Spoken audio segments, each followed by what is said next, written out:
Novel نیم رمز عشق episode number 2 writer عرفہ خان۔ عریش نے ملائکہ کی پلیٹ سے سارے ڈرائی فروٹس اٹھا کر کھا لیے۔ ملائکہ سے نظریں ملنے پر وہ ہلکا سا مسکرا دیا۔ ملائکہ بھی بے اختیار مسکرا دی۔ اس گھر کے سبھی افراد کو لگتا تھا ملائکہ ڈرائی فروٹس نہیں کھاتی، لیکن در حقیقت عریش اور ملائکہ جانتے تھے کہ بات کچھ اور تھی۔ بچپن سے وہ اپنی پلیٹ کے کاجو، بادام اور کشمش بچا کر رکھتی آئی تھی۔ سب یہی سمجھتے تھے کہ اسے پسند نہیں، جبکہ حقیقت یہ تھی کہ عریش کو ڈرائی فروٹس بہت پسند تھے اور ملائکہ جانے کب سے ان کی پسند کو اپنی عادت بنا بیٹھی تھی۔ عریش نے یہ منظر دیکھ کر آنکھیں سکیڑی۔ واہ جی واہ، ابھی آیا نہیں پرانے پروٹوکول فوراً بحال۔ چپ کرو تم، ملائکہ نے مصنوعی غصے سے کہا۔ کیوں؟ غلط کیا کہا؟ ہم 4 سال سے خشک بسکٹ کھا رہے تھے اور شیف صاحب آتے ہی ڈرائی فروٹس بھی واپس اپنے اصل مالک کے پاس پہنچ گئے۔ عریش ہنس پڑا۔ تمہیں مسئلہ کیا ہے عریش؟ مجھے تو کوئی مسئلہ نہیں، میں تو بس اس گھر کے ناانصافی والے نظام کے خلاف آواز اٹھا رہا ہوں۔ نفیسہ بیگم نے مسکراتے ہوئے سر ہلایا۔ بس کر دو تم دونوں۔ عریش نے سبھی کو باری باری گفٹس دیے، جن میں پرفیوم، گھڑی، اسکارف اور کچھ چاکلیٹ ہیمپرز تھے۔ سب اپنے اپنے تحفے دیکھنے میں مصروف ہو گئے۔ ملائکہ نے اپنے گفٹس خاموشی سے اٹھائے اور نفیسہ بیگم کے پاس رکھ دیے۔ عریش نے دیکھا تو فوراً ٹوک دیا۔ استعمال کرنے کے لیے لایا ہوں، شو پیس بنانے کے لیے نہیں، اسی لیے یہاں چھوڑ کر جا رہی ہوں۔ اگر لے گئی تو مجھے استعمال کرنے کا موقع نہیں ملے گا، ملائکہ نے ہنستے ہوئے کہا۔ کیوں؟ کیونکہ دادو پہلے پوچھیں گی کہاں سے آیا، پھر کہیں گی ضرورت کیا تھی، پھر کہیں گی سنبھال کر رکھو، آخر میں چیزیں ان کی الماری میں چلی جائیں گی۔ عریش زور سے ہنس پڑا۔ بالکل صحیح تجزیہ ہے۔ ملی، چائے تو بناؤ، تمہاری چائے کو میں نے بہت مس کیا ہے۔ ان 4 سالوں میں کسی دن بھی تمہارے ہاتھ کی چائے کا ذائقہ نہیں ملا، عریش نے فرمائش کی۔ لو جی، شروع ہو گئی ڈیمانڈز، عریش نے ماتھا پکڑا۔ ملائکہ نے مسکراتے ہوئے پلیٹ سمیٹی۔ اچھا بابا، ابھی بناتی ہوں، اسٹرانگ بنانا اور کم چینی، عریش فوراً بولا۔ تمہارے لیے نہیں پوچھا، عریش نے بے ساختہ جواب دیا۔ دیکھا، 4 سال بعد بھی ایٹیٹیوڈ جوں کا توں ہے۔ ملائکہ ہنستی ہوئی کچن کی طرف بڑھ گئی۔ کچن میں داخل ہوتے ہی اس نے حسب عادت پہلے کیتلی چڑھائی، پھر الماری سے چائے کا ڈبہ نکالا۔ باہر لاؤنج سے تینوں کی ہنسی کی آوازیں مسلسل آ رہی تھیں۔ 4 سال، مگر کچھ چیزیں واقعی نہیں بدلا کرتی تھی۔ ملائکہ نی منحوسن، شفقت بیگم کی چنگھاڑتی آواز پورے کمرے کے در و دیوار ہلا گئی تھی۔ رات کے دوسرے پہر، جب گھر کے سبھی مکین اپنے نرم بستروں میں دب کے خواب کی دنیا میں کھوئے ہوئے تھے، تب شفقت بیگم حسب معمول ملائکہ کی تعریفوں کے پل باندھنے میں مصروف تھی۔ ملائکہ کی طرف سے جواب نہ پا کر ان کے غصے کا پارا مزید چڑھ گیا۔ چھڑی اٹھائی اور زمین پر سوئی ملائکہ کی پیٹھ پر دے ماری۔ ملائکہ ہڑبڑا کر اٹھ بیٹھی۔ جی دادو، نیند میں ڈوبی بجھی بجھی سی آواز اس کے ہونٹوں سے نکلی۔ میری ٹانگیں دبا۔ شفقت بیگم نے ایک اور زوردار چھڑی اس کی پنڈلی پر مارتے ہوئے حکم سنایا۔ اس گھر میں شفقت بیگم کی خدمت کے لیے ایک کل وقتی ملازمہ نوری مخصوص کی گئی تھی، جو اس وقت شفقت بیگم کے برابر والے بستر پر آرام سے لحاف اوڑھے خواب خرگوش کے مزے لوٹ رہی تھی۔ لیکن نہ جانے کیوں شفقت بیگم کے ہر درد، ہر تکلیف، ہر ضرورت کا واحد علاج ہمیشہ ملائکہ ہی ہوتی تھی۔ نیند سے چور ملائکہ اٹھ کر ان کی ٹانگیں دبانے لگی۔ اس کی آنکھیں بار بار بند ہو رہی تھیں۔ پورا دن وہ ملائکہ کو گھر کے کاموں میں مصروف رکھتی اور رات میں اپنی ٹانگیں دبوانے بٹھا لیتی۔ شروع میں ملائکہ کو سزا کے طور پر زمین پر سلایا جاتا تھا، پھر کب آہستہ آہستہ زمین کا وہ کونا اس کی مستقل جگہ بن گیا۔ اس گھر کے کسی فرد کو شاید خبر ہی نہ ہو پائی، یا شاید خبر تھی مگر کسی نے محسوس کرنے کی زحمت نہیں کی۔ ملائکہ ہلکے ہاتھوں سے ان کی ٹانگیں دبا رہی تھی۔ نیند اس کی پلکوں سے مسلسل لڑ رہی تھی۔ سر بار بار جھک جاتا اور وہ چونک کر پھر سیدھی بیٹھ جاتی۔ تبھی شفقت بیگم نے غصے سے اسے ایک زوردار ٹانگ دے ماری۔ ملائکہ سنبھل نہ سکی اور ذرا دور جا گری۔ وہ درد سے لب بھینچے چند لمحے وہیں بیٹھی رہی۔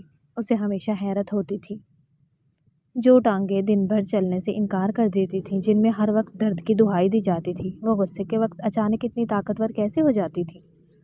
مگر یہ سوال پوچھنے کی ہمت اس میں کبھی نہیں آئی تھی۔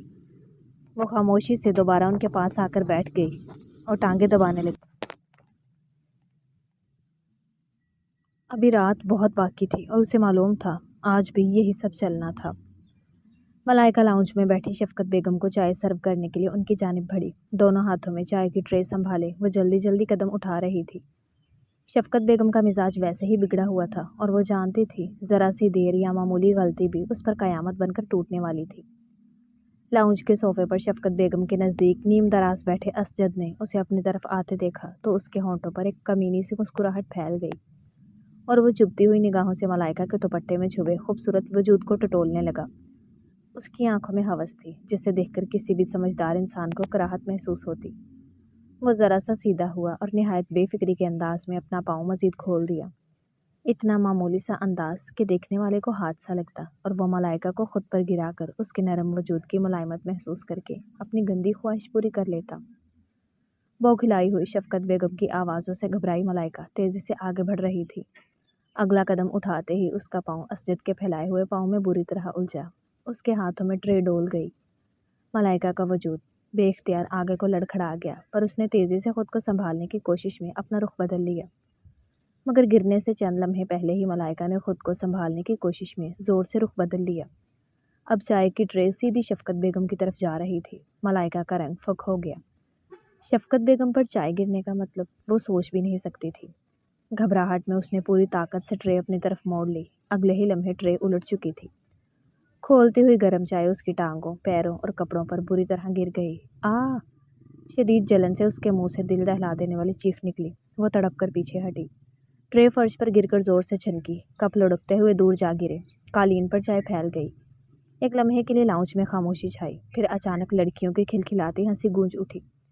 माहम ने जोहा के कान में कुछ सरगोशी की। सोहा हंसी दबाते दोहरी हो रही थी।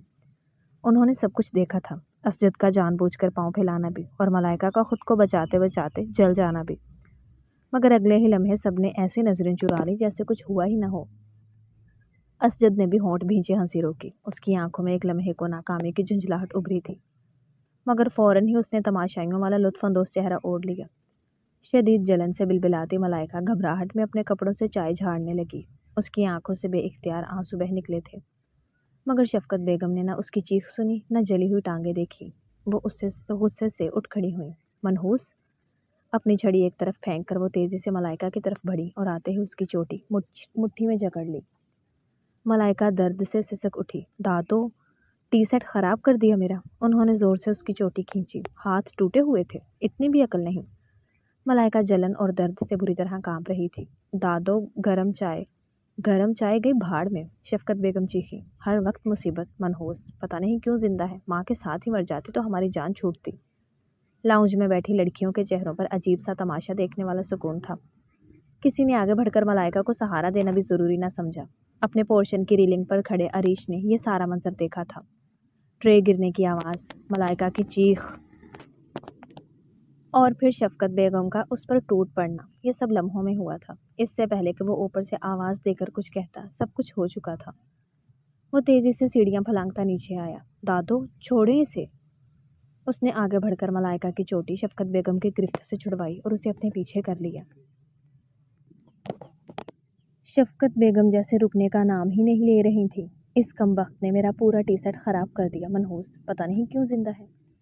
न जान में उनमें इतनी ताकत कहाँ से आ गई कि वो दोबारा गुस्से से मलाइका की तरफ बढ़ी, मगर इस बार अरीश उसके सामने खड़ा था। उसने एक कदम आगे बढ़कर मलाइका को मुकम्मल तौर पर अपने पीछे कर लिया। मलाइका जली हुई टांगों, बिखरे सांसों और आंसू भरी आंखों के साथ खामोश खड़ी थी, और असजद वो सोफे पर बैठा ये सब देख रहा था। होंठों पर अब भी वही दबी हुई कमीनी मुस्कुराहट मौजूद थी। अरीश, पीछे हटो, आज मैं इस मनहूस को नहीं छोड़ने वाली। वो गुस्से से फनकारी।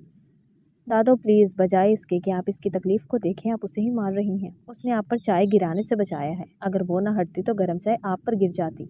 अरीश ने नाराज़गी से कहा। जब गलती इसकी थी तो सज़ा भी इसी को मिलनी चाहिए। शफकत बेगम ने हकारत से जवाब दिया। और तुम मुझे सिखाने ना आओ। अगर गलती पर सज़ा मिलने की बात हो रही है तो पहले आप असजद को सज़ा दें, जिसने जानबूझकर मिली को गिराने की कोशिश की। वो बला की संजीदगी से बोला।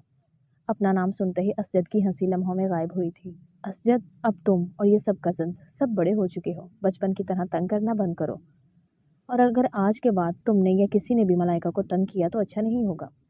उसने वार्निंग देती निगाहों से एक एक को घूरा और फिर पलटकर अपने पीछे छुपी से सकती हुई मिली का हाथ थामा। मलाइका रो रही थी मगर वो ज़्यादा बोल नहीं पा रही थी। उसके हाथ कांप रहे थे और वो बस खामोशी से नजरें नीचे झुकाए खड़ी थी। अरीश ने उसे सहारा देते हुए सीढ़ियों की तरफ ले जाना शुरू किया। पीछे सोफे पर बैठे कजन्स एक दूसरे को देख रहे थे। कुछ के चेहरों पर तंजिया हंसी अभी तक बाकी थी और शफकत बेगम की नजरें अब भी गुस्से से मलाइका पर जमी हुई थी, जैसे सारा इल्जाम अब भी उसी पर हो। अरीश ने एक लम्हे को पीछे मुड़कर देखा, फिर मलाइका को साथ लेकर ऊपर की तरफ बढ़ गया। अरीश मलाइका को सहारा देते हुए अपने ऊपर वाले पोर्शन में ले आया और उसे सीधा लाउंज में सोफे पर बिठाकर फौरन किचन की तरफ बढ़ा। चंद लम्हों बाद वो एक गिलास पानी लेकर वापस आया। ये पी लो, उसने नरमी से कहा। मलाइका ने कांपते हाथों से ग्लास पकड़ा और चंद घूंट पिए। पानी पीते ही उसकी सांस कुछ बहाल हुई, मगर चेहरे पर अब भी तकलीफ और घबराहट वाज़िह थी। वो खामोशी से उठा और अपने कमरे से फर्स्ट एड बॉक्स लेकर वापस आया और उसके सामने घुटनों के बल बैठ गया। अब उसने बड़ी एहतियात से मलाइका का दूध या नाजुक सा पाँव अपने हाथ में लिया। वो नरम सा नाजुक सा पाँव सूजन और हल्की सी लाली के साथ तकलीफ की हालत में था। अरीश की पेशानी पर हल्की सी शिकन आ गई। वो बिना कुछ बोले सख्त से अपने लब भींचे उसके पैर का जायजा ले रहा था। फिर उसने एहतियात से जलन कम करने वाली दवा लगाई। मलाइका हल्का सा सिसकी, मगर उसने हाथ पीछे नहीं खींचा। अरीश ने फौरन नरमी से कहा, बस थोड़ी देर बर्दाश्त करो, ठीक हो जाएगा। दूसरी तरफ नीचे लाउंज के कोने से जोया और कुछ दूसरी लड़कियां ये सब देख रही थी। उनके चेहरों पर अरीश को मलाइका का पैर थामते देखकर पहले हैरत उभरी, फिर वो खामोशी से एक दूसरे की तरफ देखने लगी। किसी की नजरें जलती हुई सी थी, किसी के होंठ भिंचे हुए। जोया ने आहिस्ता से होंठ सुकेड़े, जैसे उसे ये मंजर बिल्कुल पसंद न आया हो। ऊपर लाउंज में अरीश अब भी मलाइका के पाँव की मरहम पट्टी में मसरूफ था और नीचे हसद, खामोशी और अंदर ही अंदर उबलती हुई सोचें माहौल को मजीद भारी कर रही थी। अरीश गाड़ी का दरवाज़ा खोलकर बैठने ही लगा था जब माहम की पुकार पर वो रुक गया। अरीश, कहाँ जा रहे हो? माहम ने हल्की सी मुस्कुराहट के साथ पूछा। यकीनन कहीं ना कहीं जा रहा हूँ, अरीश ने अपने मखसूस खुरदरे लहजे में जवाब दिया और दरवाज़ा बंद करने लगा। अब तक नाराज़ हो? माहम ने उसकी तरफ देखते हुए नरमी से कहा। आई एम सॉरी, मैं असजद की तरफ से माफ़ी मांगती हूँ, आइंदा ऐसा कुछ नहीं होगा। माहम के चेहरे पर हल्की सी शर्मिंदगी थी। अरीश ने एक लम्हा उसे देखा, फिर आहिस्ता से कहा, इट्स ओके। माहम के चेहरे पर फौरन से खुशी लौट आई। फ्रेंड्स, उसने उम्मीद भरी नज़रों से अपना हाथ आगे बढ़ाया। अरीश ने एक लम्हे के तवक्कुफ के बाद उसका हाथ थाम लिया। मुझे मॉल ले चलोगे? माहम ने फौरन मौका देखकर मासूम सी फरमाइश कर दी। सॉरी माहम, मैं अभी बिजी हूँ, अरीश ने गाड़ी स्टार्ट करते हुए कहा। माहम के चेहरे पर हल्की सी मायूसी आई। इसका मतलब तुमने अभी मुझे मुकम्मल माफ़ नहीं किया? उसने आहिस्ता से पूछा। ऐसी बात नहीं है, अरीश ने मुख्तसर सा जवाब दिया, निगाहें सड़क पर रखे हुए। तो फिर ले चलो ना, दोस्तों को इनकार नहीं करते। माहम ने फौरन मुस्कुराकर जिद की। अरीश ने हल्का सा कंधे उचकाकर गाड़ी सड़क पर डाल दी। चलो फिर। माहम के चेहरे पर फौरन खुशी आ गई और वो सीट पर सीधी होकर बैठ गई। गाड़ी शहर की रोशन सड़कों पर रवां थी। माहम की बातों से माहौल कुछ हल्का हो गया था और अरीश भी गैर इरादी तौर पर उसकी बातों में कम कम शामिल होने लगा था। रास्ते में आइसक्रीम पार्लर आते ही माहम की आंखें चमक उठी। आइसक्रीम खाएं? उसने फौरन अरीश की तरफ देखा। तुम तो मॉल जाने वाली थी ना? अरीश ने मुख्तसर सा तंजिया अंदाज में पूछा। माहम ने मुस्कुराते हुए हाथ हिलाया। छोड़ो मॉल को, वो भी बाद में हो जाएगा, अभी खुशी मनाते हैं। वो जरा सा आगे झुककर बोली, इतने अच्छे दोस्त मिले हैं तो आइसक्रीम तो बनती है। अरीश ने उसे एक नज़र देखा, फिर बिना कुछ कहे उसने गाड़ी पार्किंग की तरफ मोड़ दी। वो दोनों आइसक्रीम पार्लर में आमने सामने बैठे थे और अपने अपने फेवरेट फ्लेवर मंगवा चुके थे। टेबल पर रंग बिरंगी आइसक्रीम्स रखी थी और दोनों हंसते मुस्कुराते अपनी बातों में मगन थे। कभी वो अपने पसंद नापसंद पर बात करते तो कभी आने वाले वक्त के बारे में छोटे छोटे ख्वाब बांट रहे थे। अरीश ने 2-3 बार मजीद आइसक्रीम मंगवाई। वो उसकी कंपनी को वाकई एंजॉय कर रहा था। माहम की मौजूदगी में उसका रवैया भी कुछ नरम सा हो गया था, जैसे वो कुछ देर के लिए अपनी सारी थकन भूल गया हो। इस दौरान वो ये बिल्कुल भूल चुका था कि उसके दोस्त उसका इंतज़ार कर रहे थे और वो वहाँ से कितना देर से निकला था। वक्त जैसे अपनी रफ्तार भूल गया था। जब अरीश और माहम शफकत बेगम हाउस लौटे तो उन दोनों के दरमियान एक अच्छी हल्की सी दोस्ती की फ़ज़ा कायम हो चुकी थी। अरीश हल्के से मुस्कुराता हुआ सीढ़ियाँ चढ़ता ऊपर चला गया, जबकि माहम भी उसके पीछे खुशगवार मोड में अंदर की तरफ बढ़ गई। क्या प्लान्स हैं तुम्हारे? अरीश ने किचन में आते ही मलाइका को घेर लिया। मलाइका ने हाथ रोकते हुए जल्दी से जवाब दिया, दाल रखी हुई है, चावल उबालने हैं, सलाद बना रही हूँ। हरीश ने हल्का सा तंजिया सा अंदाज अपनाया। बस तुम ये पकवान सेंटर ही खोल लो, मैं तुम्हारे फ्यूचर प्लान्स पूछ रहा हूँ, क्या करोगी आगे, पढ़ना है या नहीं? मलाइका ने एक लम्हा रुककर चम्मच संभाला, फिर आहिस्तगी से बोली, سمپل گریجویشن کروں گی تاکہ جب جاوید صاحب بلا لیں تو زیادہ حرج نہ ہو۔ عریش نے فوراً اس کی بات کاٹ دی۔ نیچے آ جاؤ لڑکی، جاوید صاحب نے کبھی نہیں بلانا، تو تم کب سے ان کے بلاوے کا انتظار کر رہی ہو؟ شوہر کا بلاوا ہی آئے گا اب تو تمہیں۔ ملائکہ کا چہرہ ہلکا سا سرخ ہوا مگر اس نے نظریں جھکا لی۔ عریش، دل تو نہ توڑو۔ آج جاوید صاحب کی کال آئی تھی، دادا انہیں کہہ رہی تھی کہ اب میری جان چھوڑو، تو کیا پتہ وہ ایموشنل ہو کر مجھے بلا ہی لیں۔ عریش نے ایک پل اسے دیکھا، پھر نرمی سے مگر فیصلہ کن لہجے میں بولا، تم بی ایس سی کرو گی، جب بلاوا آئے گا تو میں خود تمہیں بھیجوں گا، ڈونٹ وری، کچھ غلط نہیں ہوگا تمہارے ساتھ۔ ملائکہ نے ہچکچاتے ہوئے سر اٹھایا۔ عریش، میں کیسے پڑھوں گی؟ بہت مشکل ہوتا ہے، میں ہمیشہ سے ایوریج اسٹوڈنٹ رہی ہوں۔ عریش نے ہلکی سی مسکراہٹ کے ساتھ کہا، پہلے کون پڑھاتا تھا تمہیں؟ اب بھی میں ہی پڑھاؤں گا۔ کل میرے ساتھ فارم لینے چلنا، تمہارا ایڈمیشن بھی کرواتے ہیں۔ ملائکہ پریشان ہو گئی، لیکن دادو، وہ مجھے آگے نہیں پڑھنے دیں گی۔ پہلے ہی انٹر میں بڑی مشکل سے ایڈمیشن لیا تھا۔ عریش نے اس کے لہجے میں گھبراہٹ دیکھ کر سنجیدگی سے کہا، میں انہیں منا لوں گا، تم بس تیاری کرو۔ ملائکہ نے آہستہ سے کہا، تم بہت اچھی ہو عریش۔ عریش نے صرف ایک چھوٹی سی مسکراہٹ دی، جیسے یہ بات اس کے لیے معمولی ہو۔ اگلے دن وہ ملائکہ کو ساتھ لے کر کالج گیا، اس کا فارم جمع کروایا، بیگ، یونیفارم اور باقی ضروری سامان بھی لے لیا، اور پھر اسے بی ایس سی کے میدان عمل میں اتار دیا گیا۔ شفقت بیگم نے بہت اعتراض کیا، آوازیں بلند ہوئیں، سخت مخالفت کی گئی، مگر ذوالفقار صاحب اور عریش کے سامنے آخرکار سب کو جھکنا ہی پڑا۔ جاری تو ہے۔ یہ تھی ہماری آج کی کہانی۔ ڈیئر امید ہے آپ ریڈرز کو اینڈ ضرور لسنرز، پسند آئی کیسی ہوگی۔ لگی تو آپ کو لائک، آج کی کمنٹ، شیئر ایپیسوڈ؟ کرنا بالکل کمنٹس مت میں بھولنا، ضرور اور بتائیے گا۔ سبسکرائب کرنا تو ایپیسوڈ بالکل اچھی بھی لگی مت ہو تو بھولیے گا۔ ویڈیو کو لائک کر دیں، تو ملتے دوستوں ہیں کے ساتھ اگلی شیئر کر کہانی دیں اور چینل میں، کو تب سبسکرائب کر تک دیں کے لیے بائے تاکہ بائے۔ آنے والی ہر نئی